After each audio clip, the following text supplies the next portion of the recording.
nuestra vida.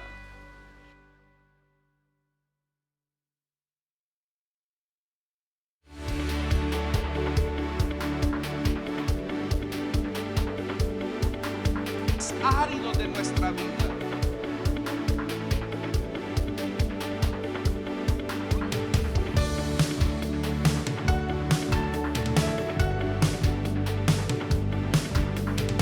Árido de nuestra vida.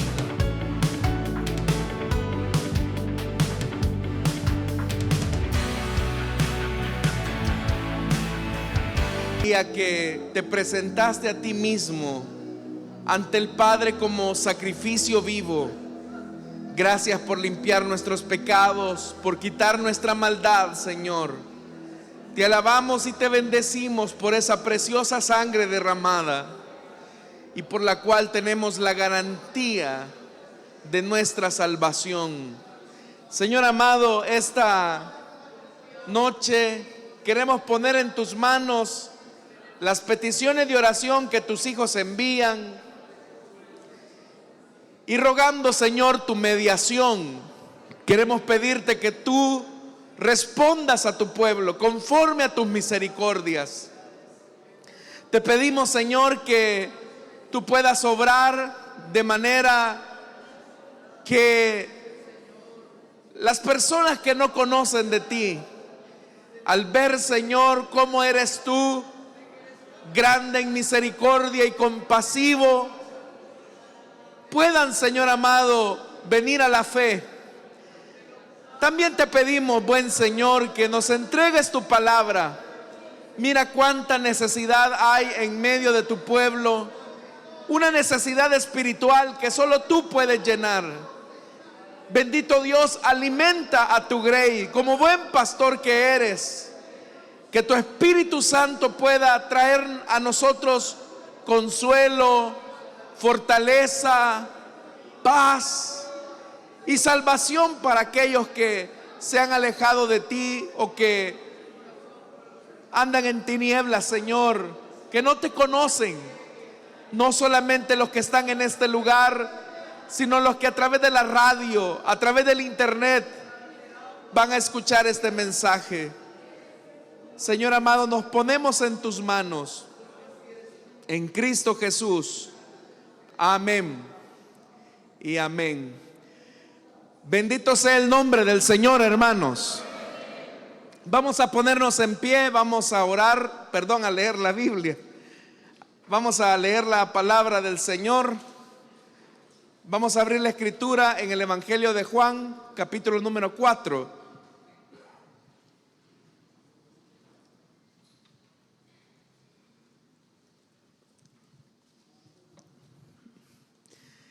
Evangelio de Juan, capítulo 4, vamos a leer a partir del versículo número 1 en adelante.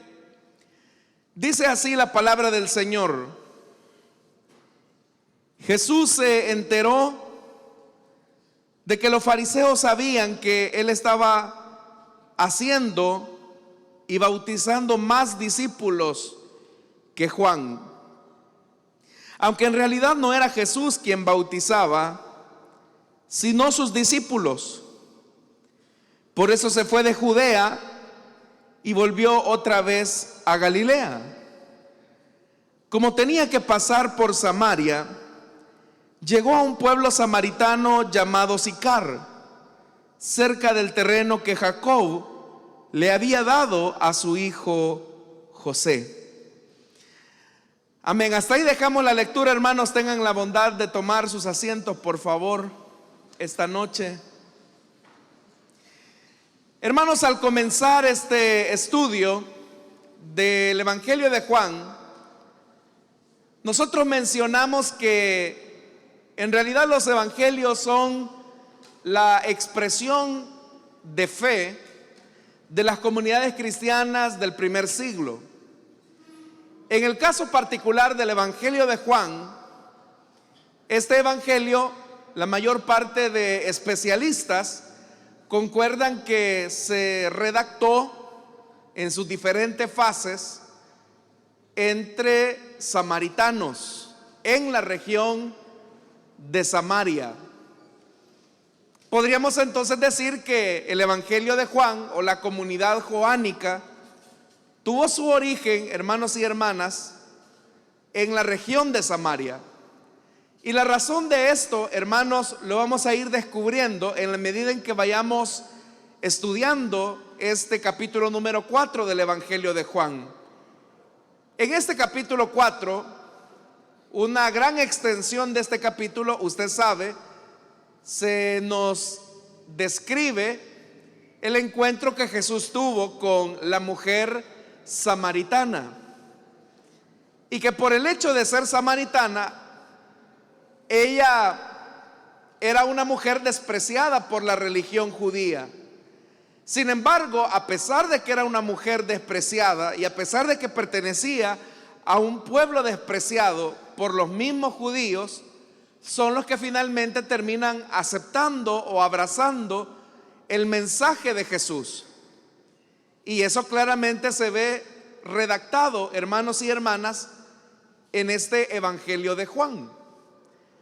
Ahora, dentro de ese contexto es importante mencionar de dónde viene Jesús y hacia dónde va. Hemos encontrado al Señor Jesús en las cercanías hacia Jerusalén, de Jerusalén. Recuerde que Jesús ha estado cerca del Jordán y ahí, hermanos, ha tenido básicamente diferentes encuentros. Uno de esos encuentros que Jesús tuvo fue el que desarrolló con Nicodemo, cuando éste le vino a buscar de noche.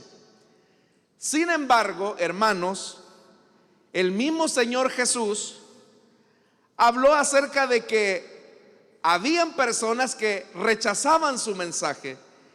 Eso, hermanos y hermanas, fue con lo que terminamos el estudio la semana pasada. En el versículo 36 de ese capítulo 3, vea lo que dice: el que cree en el Hijo tiene vida eterna, pero el que rechaza al Hijo no sabrá lo que es esa vida, sino que permanecerá bajo el castigo de Dios. Entonces, ¿cómo termina el capítulo 3 del Evangelio de Juan? Termina con un rechazo. En Jerusalén, Jesús ha sido rechazado. En la tierra de Judea, Jesús ha sido rechazado. Y el hecho que no se nos diga cuál fue la resolución que Nicodemo tomó después de su encuentro con Jesús, nos lleva a pensar que Nicodemo no tuvo el valor de venir a la luz y hacer pública la declaración que lo había conducido hacia Jesús. Y por lo tanto, hermanos y hermanas, aunque no abiertamente, pero Nicodemo termina rechazando también al Señor. Obviamente que en la medida que el tiempo va avanzando, la fe en Nicodemo va a ir creciendo hasta que va a ser su declaración formal y se va a producir la ruptura que no vimos en este capítulo 3 con relación a las autoridades religiosas y judías. Si usted me acompaña, hermanos y hermanas, al versículo 44 de este capítulo 4, bueno, vamos a leer incluso del 43. Vea lo que dice el verso 43 de este capítulo 4. Después de esos 2 días, Jesús salió de allí rumbo a Galilea. Y vea lo que dice el versículo 44. Pues como él mismo había dicho, a ningún profeta se le honra en su propia tierra.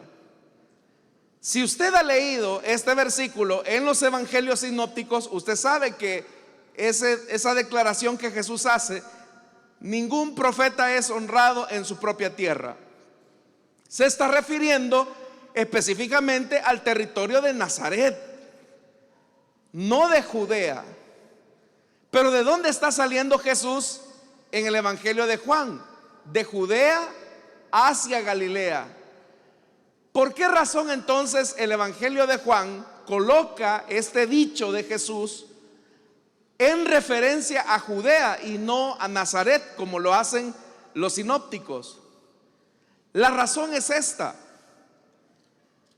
Juan no está haciendo su referencia de origen a la misión de Jesús en cuanto a donde Jesús nació o creció, que fue la tierra de Nazaret, sino que Juan está vinculando ese dicho de Jesús en relación a lo que él dijo del templo. Y eso ya lo vimos en el capítulo 2. ¿Cómo se refirió Jesús al hablar acerca del templo? Mi casa, dijo el Señor. Mi casa será llamada casa de oración. Pero vea cómo Jesús se está refiriendo. Está diciendo mi casa. ¿Y dónde se encontraba el templo? En Jerusalén. Y eso es importante porque significa que si uno lee en perspectiva el capítulo 3 del Evangelio de Juan con el capítulo 4, que es el que nos disponemos a estudiar en esta noche, Jesús es rechazado en Judea. Jesús encuentra indefinición entre un religioso llamado Nicodemo. Es decir, Jesús no tiene una aceptación en la cuna religiosa del judaísmo, donde se encontraba el templo en Jerusalén. Y eso, hermanos, sumaría a lo que ya estudiamos en el prólogo del capítulo 1, cuando se nos dice que a los suyos vino, pero los suyos no le recibieron. Pero también, hermanos, el pasaje nos dice que a cuanto les recibieron, les dio ¿qué? El poder, la potestad de ser llamados, de ser hechos hijos de Dios. Pero ¿a quiénes les va a dar esa potestad? ¿A quiénes les va a dar ese derecho del cual ya vimos en el prólogo del Evangelio? A los samaritanos. Pero ¿cómo eran los samaritanos? ¿Cómo eran vistos los samaritanos por los judíos que habían rechazado a Jesús? Bueno, para hablar acerca de esto, es importante, hermanos, que mencionemos que ese rechazo que sentían los judíos hacia los samaritanos se encontraba en la historia del Antiguo Testamento. Usted recordará que cuando, hermanos, el arca del pacto estaba bajo esa tienda llamada el tabernáculo, en un primer momento la tienda o el arca del pacto se encontraba en el territorio de Siquem. Pero resulta, hermanos, que ese territorio se encontraba en el norte de Israel. Esto era en época del sacerdote Elí. Usted puede encontrar de esta historia en el libro que nosotros conocemos como primer libro de Samuel. Pero usted recuerda que el arca, hermanos y hermanas, es secuestrada por los filisteos. Y el Señor comienza a derrotar a todos los filisteos él solito, sin necesidad de ejército, porque el arca fue capturada. Cuando los filisteos devuelven el arca,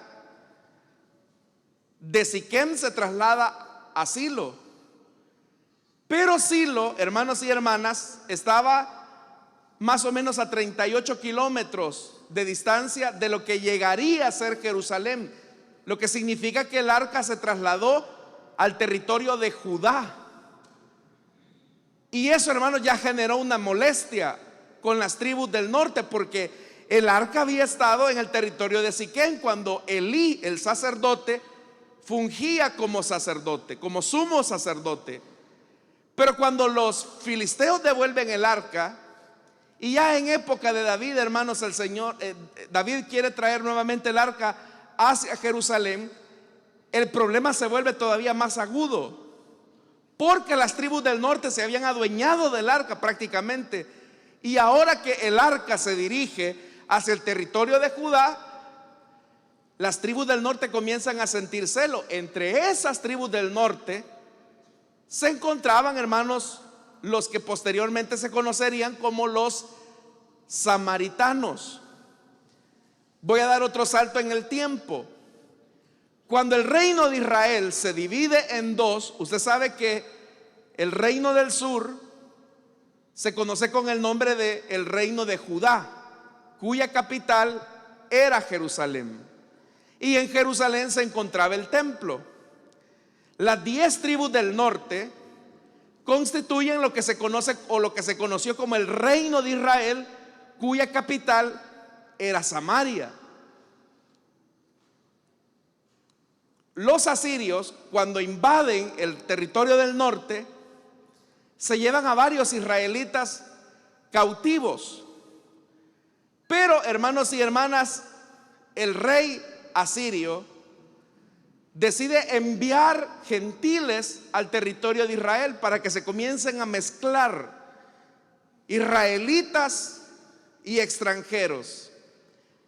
Eso, hermanos y hermanas, medianamente funciona, pero los del sur comienzan a ver con sospecha a los israelitas del norte, porque ya no son israelitas puros. Luego, hermanos y hermanas, en la medida en que Israel comienza a abrirse las fronteras, ellos van perdiendo toda la pureza racial, pero los del sur ven con desprecio a los del norte, y entre ellos los samaritanos. Eso, hermanos, se agudiza tanto que cuando años después cae el reino del sur, porque los babilonios llegan a conquistarlos, a destruir Jerusalén, y ellos van al exilio 70 años. Luego de ese periodo de cautiverio, los judíos regresan a la tierra de Israel, pero los samaritanos se quieren incorporar a la vida del culto. Y ahí, hermanos y hermanas, es donde los judíos les dicen: no, ustedes no van a participar ni del culto ni del sacerdocio, porque ya no son pueblo de Dios. Ustedes están tan mezclados con gentiles, con paganos, que por lo tanto ustedes no van a participar ni del sacerdocio ni del culto. Y eso usted lo puede ver, hermanos, en el libro de Esdras. Los samaritanos, resentidos porque los han rechazado, ellos deciden, hermanos, construir su propio templo en el monte Gerizim. En el monte Gerizim Moisés había declarado, hermanos, que el Señor había tenido alguna manifestación. Entonces los samaritanos dicen: bueno, si la ley faculta al monte Gerizim para que sea un sitio de adoración, vamos a construir acá nuestro propio templo, porque los judíos no nos dejan participar ni del culto ni del sacerdocio. Y ellos comienzan a levantar, hermanos, su propio templo. Todo esto ocurre en el periodo que se conoce como periodo intertestamentario, entre Malaquías y Mateo.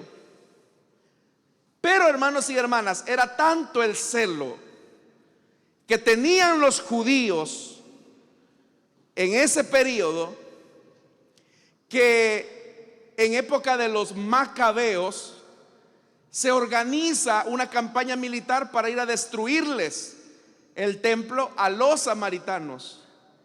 Y van los judíos, hermanos y hermanas, a destruirles el templo a los samaritanos que habían construido en el monte Gerizim.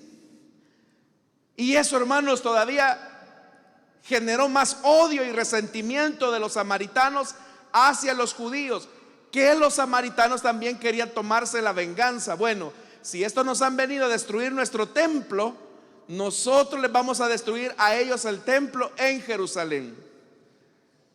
Eso, hermanos, no fue posible, porque en eso el Imperio Romano controló todo ese territorio, y obviamente que subyugaron tanto a judíos como a samaritanos.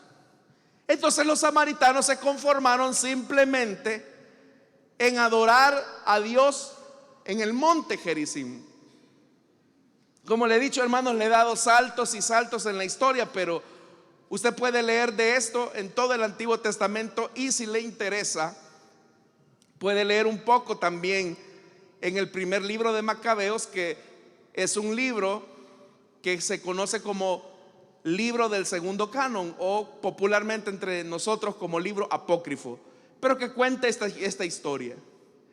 De ahí, hermanos, que es fácil entender por qué razón judíos y samaritanos no se llevaban.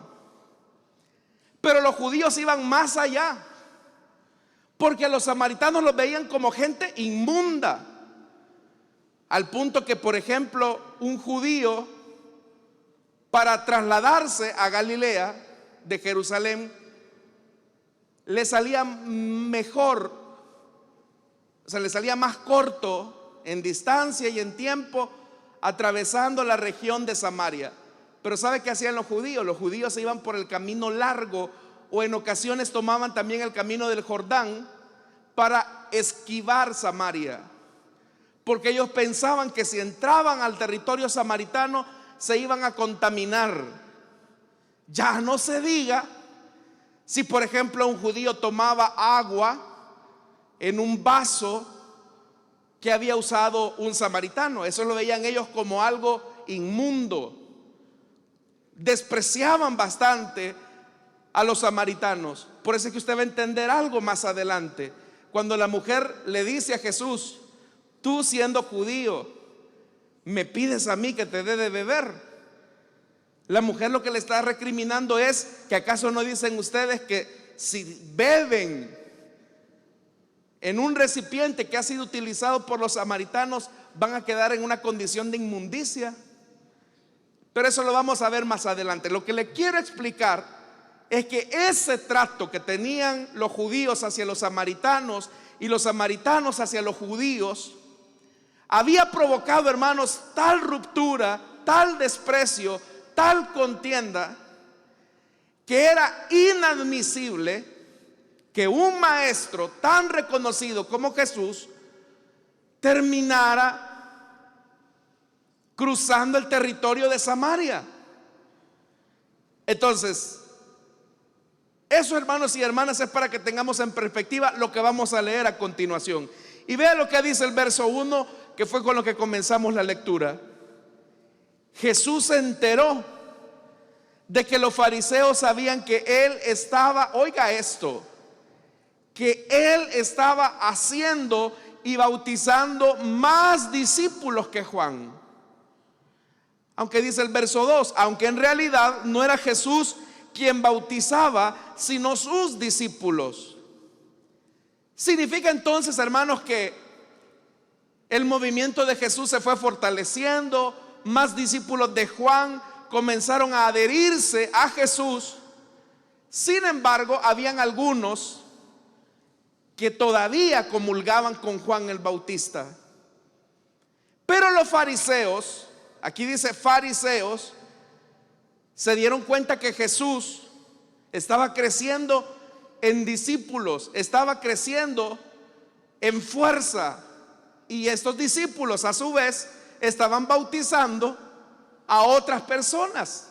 Y si los estaban bautizando era porque se iban a incluir entre los discípulos de Jesús. Pero eso, hermanos, en vez de causarle a los fariseos alegría, gozo, lo que les causó fue molestia, enojo. Y detrás de esa molestia, detrás de ese enojo, iba el rechazo, el desprecio hacia el Señor Jesús. Y vea la decisión que toma entonces Jesús. Por eso se fue de Judea y volvió otra vez a Galilea. Uno diría, ¿por qué Jesús se va? Si está teniendo algún éxito. Hay algunas personas que sí están aceptando su mensaje, sí lo están recibiendo, pero ¿por qué razón Jesús entonces se mueve? Y aquí, hermanos, hay algo que a nosotros nos debe de colocar en una perspectiva adecuada de nuestra fe. Todos estos discípulos que Jesús estaba haciendo y cómo sus discípulos estaban bautizando a los nuevos discípulos, ahora Jesús se plantaba frente a ellos y les decía: muchachos, los fariseos acá no me quieren, me desprecian, pero ha llegado el momento que nos movamos, que nos retiremos de este lugar, porque donde el mensaje no es recibido, hay que moverse. Hay que moverse. Pero ¿qué significaba para esos discípulos nuevos que estaban siendo bautizados? Que tenían que dejar esa región, que tenían que abandonar a sus familias para seguir a Jesús, si de verdad querían ser discípulos de Él. Entonces, ¿con qué nos encontramos en este capítulo 4, en el versículo 1? Con un nuevo rompimiento, que es algo, hermanos, que hemos señalado a lo largo de este evangelio de Juan. Si nosotros queremos ser verdaderos discípulos de Jesús, el seguimiento a Jesús siempre nos va a conducir a un momento de rompimiento con nuestra comodidad. Porque para esta gente que había sido bautizada por los discípulos de Jesús ahí cerca del Jordán, no les salía más fácil, por decirlo así, que se quedaran ellos ahí. Pero ahora Jesús los está invitando a que vayan a la región de Galilea. ¿Pero qué era la región de Galilea? Era una región pobre. En cambio Jerusalén era la capital, y usted sabe que siempre en todo país las capitales tienen más desarrollo que las ciudades que están en la periferia. Entonces ahora el Señor Jesús los está invitando a la pobreza de Galilea, los está invitando a que siguieran a Jesús y abandonaran a su familia, o se tuvieran que trasladar hacia allá. Pero ¿quién es aquel que estando en una zona de comodidad va a buscar la incomodidad? O veámoslo de otra forma: ¿quién es aquel que va a seguir a una persona despreciada? Es que si se tenía el reconocimiento del judaísmo, del fariseísmo, eso le podía generar a usted cierta comodidad, porque si los fariseos avalaban su fe, pues usted no iba a tener mayores problemas con ellos. Pero ¿qué significaba seguir a Jesús a quienes los fariseos habían despreciado? Que usted también se iba a convertir en un despreciado, porque si desprecian al maestro, iban a despreciar a sus discípulos. Pero eso también, hermanos, nos coloca a nosotros frente a esa realidad, que muchas veces abrazar la enseñanza cristiana, abrazar las enseñanzas del maestro, nos puede llevar a un punto de desprecio con aquellas personas con las que nos rodeamos. Entonces ahora Jesús dice: vamos hacia Galilea. ¿El qué? A Galilea. Pero esa es una región pobre y está en el norte. Vamos a Galilea. ¿Quiénes iban a seguir a Jesús, hermanos, a Galilea? Los que de verdad iban a ser discípulos, los que de verdad habían aceptado el mensaje de Jesús, los que de verdad estaban renunciando a su comodidad. Entonces, ¿quiénes son también los verdaderos discípulos de hoy en día? Los que renuncian a su comodidad. Hoy, hermanos y hermanas, es muy fácil que las personas acomoden el evangelio a su modo de vida. Usted sabe, yo no tengo que decírselo, aquí hay varios hermanos que vienen de diferentes lugares de la ciudad y del departamento. Y yo estoy más que seguro que cerca de los lugares donde ellos viven hay iglesias cerca. ¿por qué no se quedan allá? Sino que tienen que cruzarse el tráfico de la ciudad, salir del trabajo, venir hasta acá. Algunos de ustedes sacan transporte para mover a la gente. ¿Por qué lo hacen si hay iglesias ahí cerca? Porque hemos entendido una cosa, hermanos y hermanas, y es que el evangelio no está diseñado para mi comodidad. El llamado al evangelio es a salir de mi comodidad, es tomar la cruz y negarnos todos los días. Entonces, ser cristiano no es ser cómodo. Ser cristiano muchas veces nos va a llevar al abandono de ciertas cosas. ¿Qué pudieron haber sentido aquellos discípulos cuando, después de ser bautizados, el maestro les dijo: si ustedes son mis discípulos, a Galilea? ¿El qué? A Galilea. Pero es que yo aquí vivo en la capital, en Jerusalén. Sí, pero si quieres ser mis discípulos, vamos a Galilea. Eso significaba un rompimiento.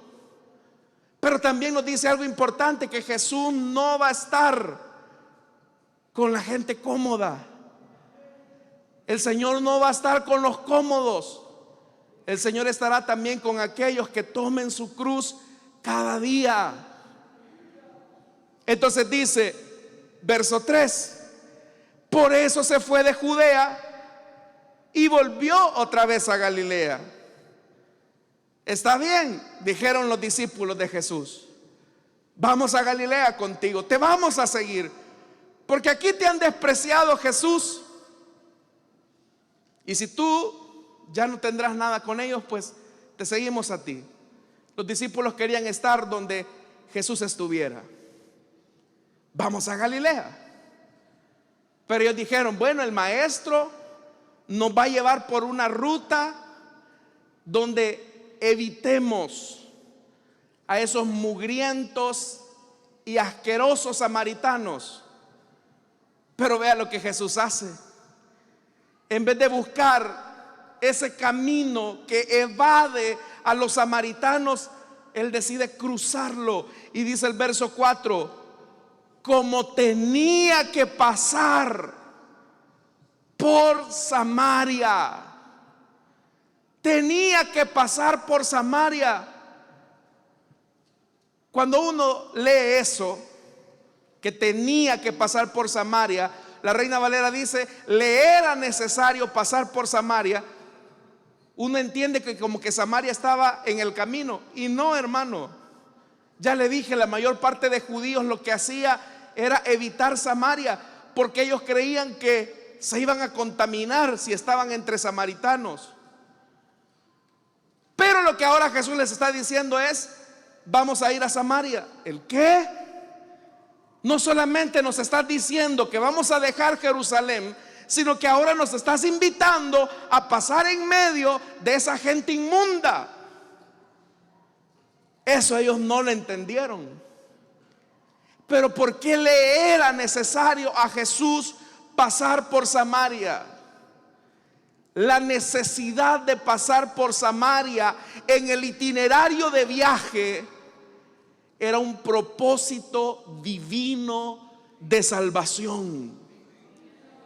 Porque usted sabe, y lo vamos a estudiar más adelante, que cuando el Señor Jesús se gana a la samaritana va a predicarles a los samaritanos que ha encontrado al Mesías.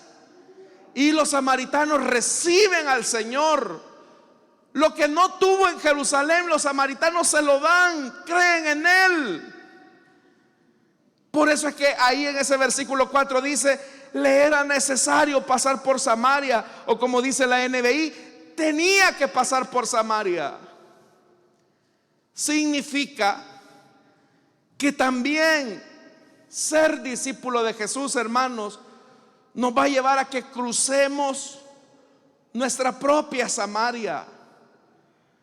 Muchas veces nosotros, hermanos, tenemos ideas equivocadas acerca de lo que significa ser luz, de lo que significa ser creyente o discípulo de Jesús.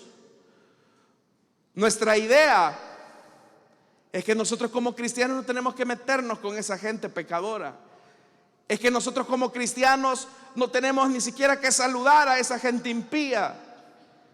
y tenemos muchas veces la actitud de los judíos. Pero si en verdad somos discípulos de Jesús, nos vamos a tener que cargar con la misión de Jesús.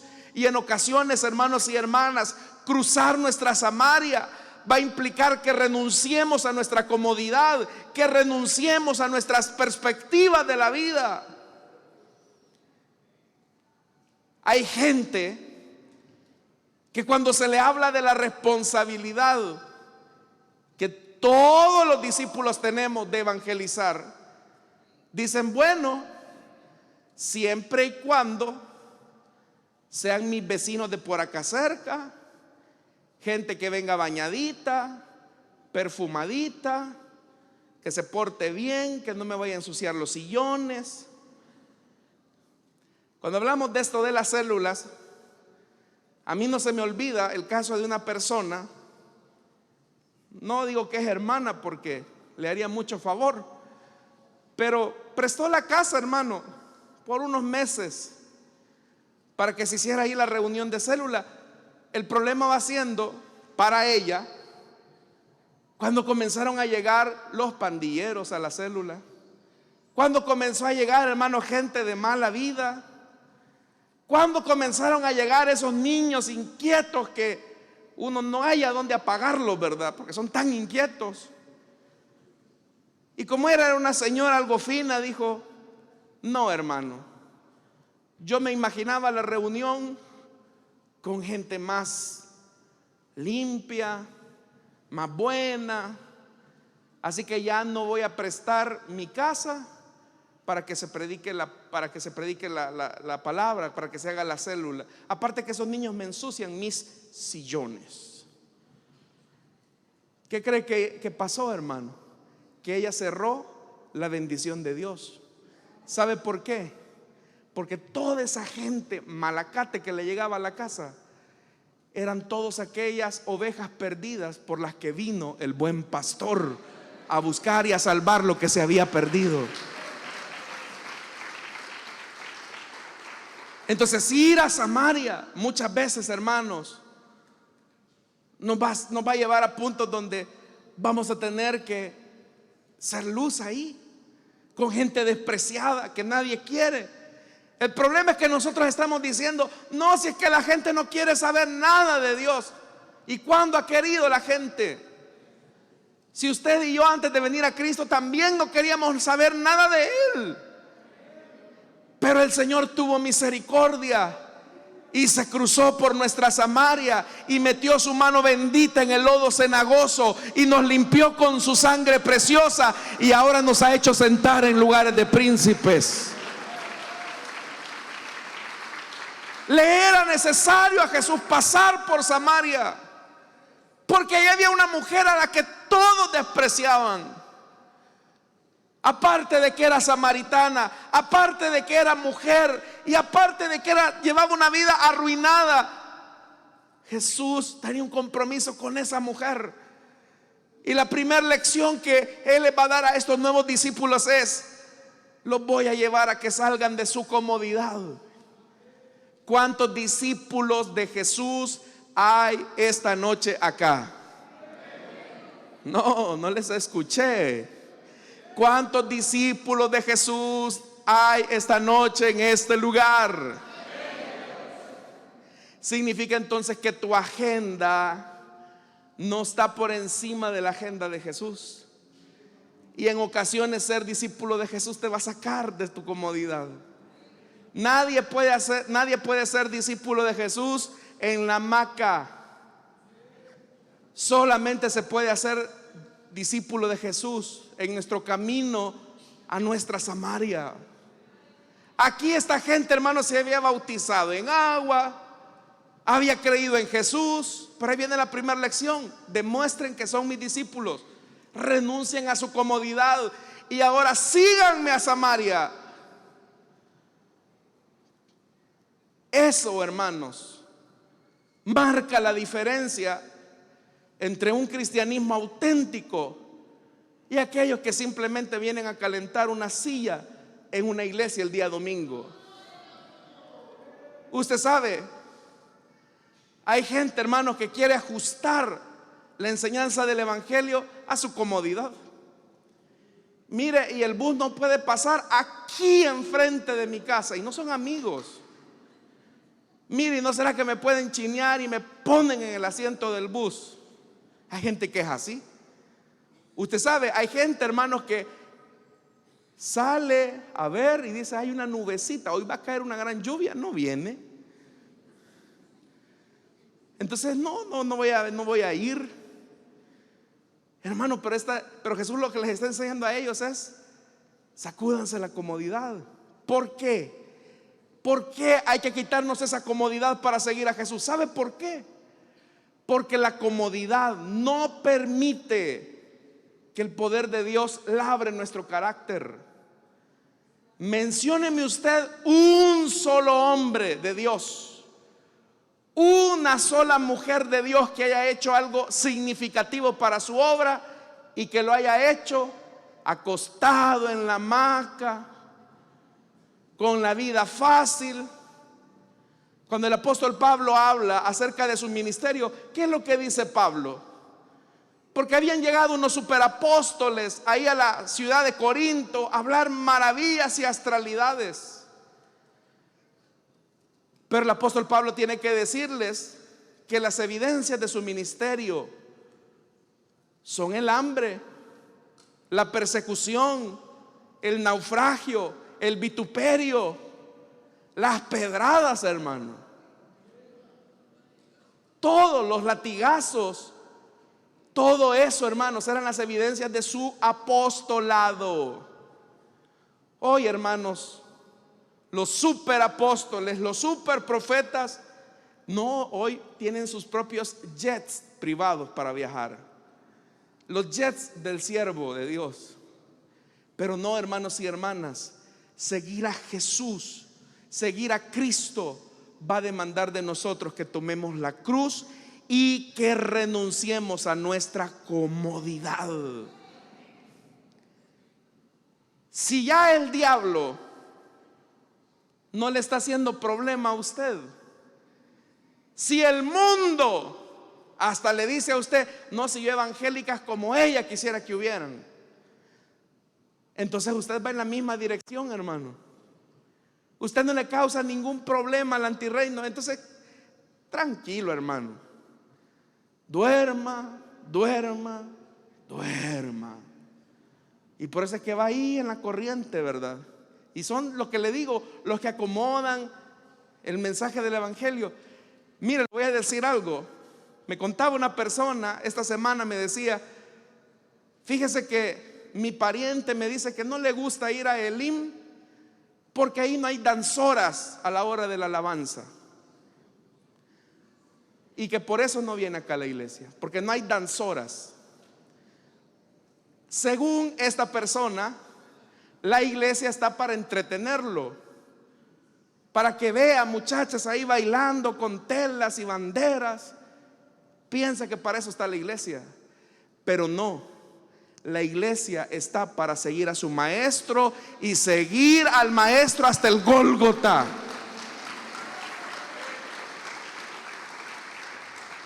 Entonces, seguir a Jesús, hermanos, implica renuncia a mi comodidad. Y muchas veces seguir a Jesús nos lleva a nuestra Samaria.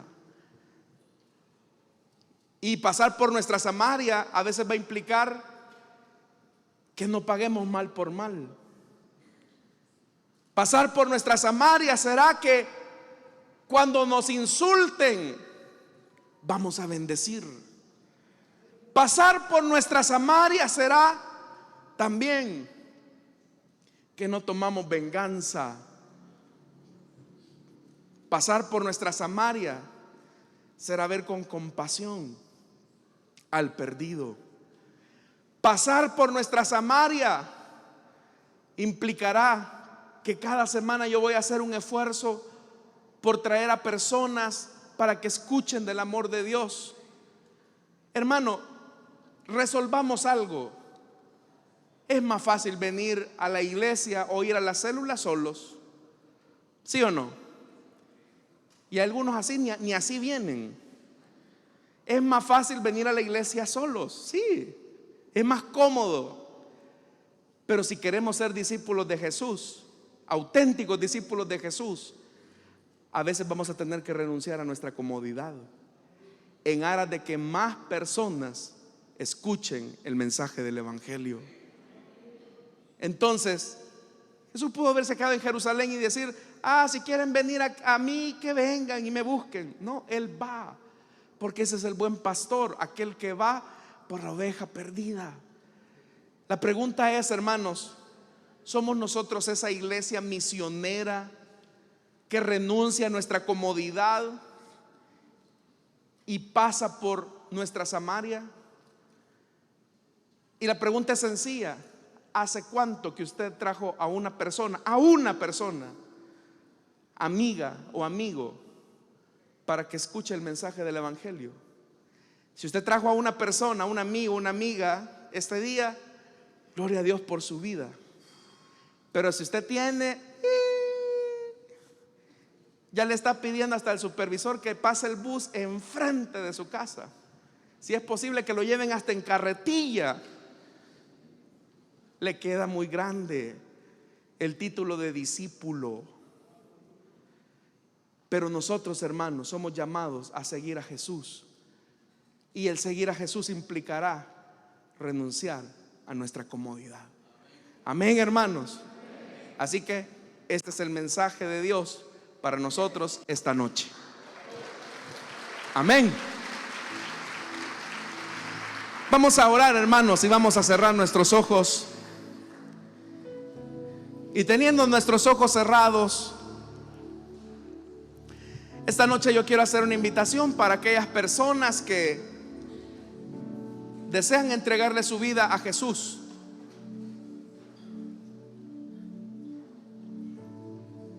Que desean reconocerlo como su Señor y su Salvador. Les invito para que en el lugar donde están puedan ponerse en pie, y vamos a orar por ustedes. Seguir a Jesús implica renunciar a nuestra comodidad. Seguir a Jesús significa abandonar muchas veces aquellas áreas de confort para tomar la cruz. Ese es el mensaje de Jesús. La pregunta es: ¿tú lo vas a seguir?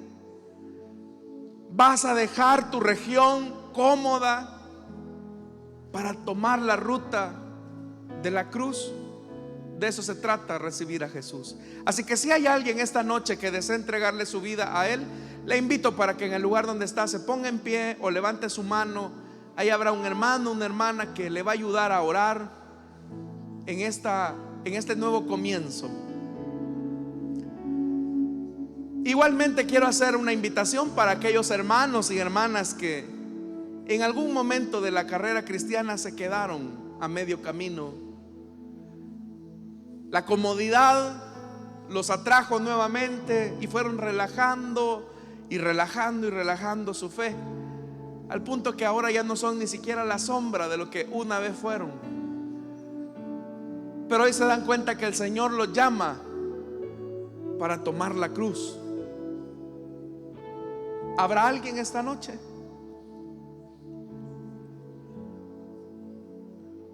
¿Habrá alguien esta noche que desea entregarle su vida a Cristo o que desea reconciliarse? Póngase en pie.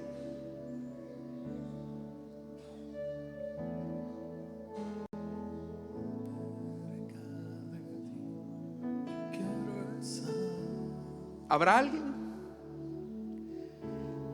Si no lo hay, hermanos, oremos nosotros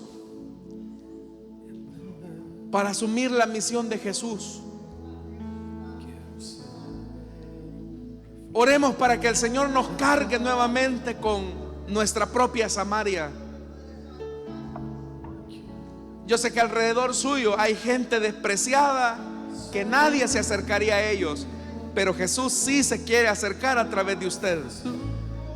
Padre que estás en los cielos, esta noche yo te quiero pedir, Señor, por todos nosotros para que pongas en nuestra vida esa carga que te llevó a ti a despojarte de tu gloria, a despojarte de tu adoración angelical, a despojarte, Señor, de la majestad, de la comunión tan estrecha e íntima que tenías con el Padre, para vivir en medio nuestro.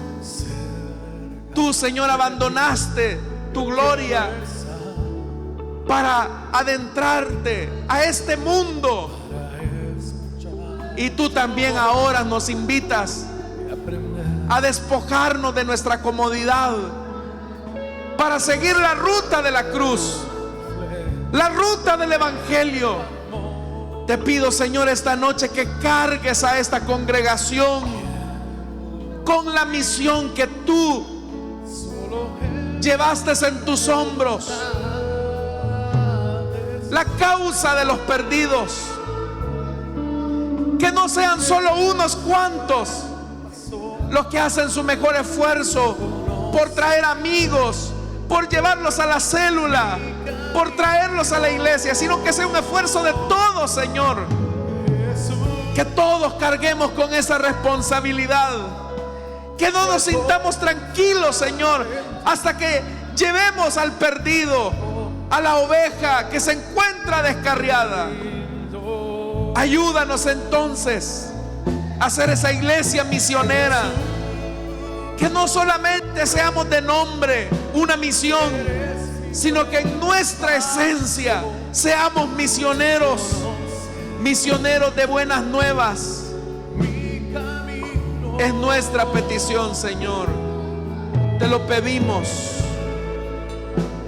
en el nombre de Jesús. Oramos también, Señor, esta noche por nuestras ofrendas y nuestros diezmos. Son parte de nuestro reconocimiento a ti. Pero también, Señor, cada una de nuestras contribuciones son para el avance de tu reino. Bendice las mesas de nuestros hermanos. Bendice sus trabajos, bendice sus negocios. Que no haga falta ningún bien, Señor. En el nombre de Jesús. Amén y amén. Gloria al Señor, hermanos. Pueden pasar nuestros hermanos y nosotros cantamos.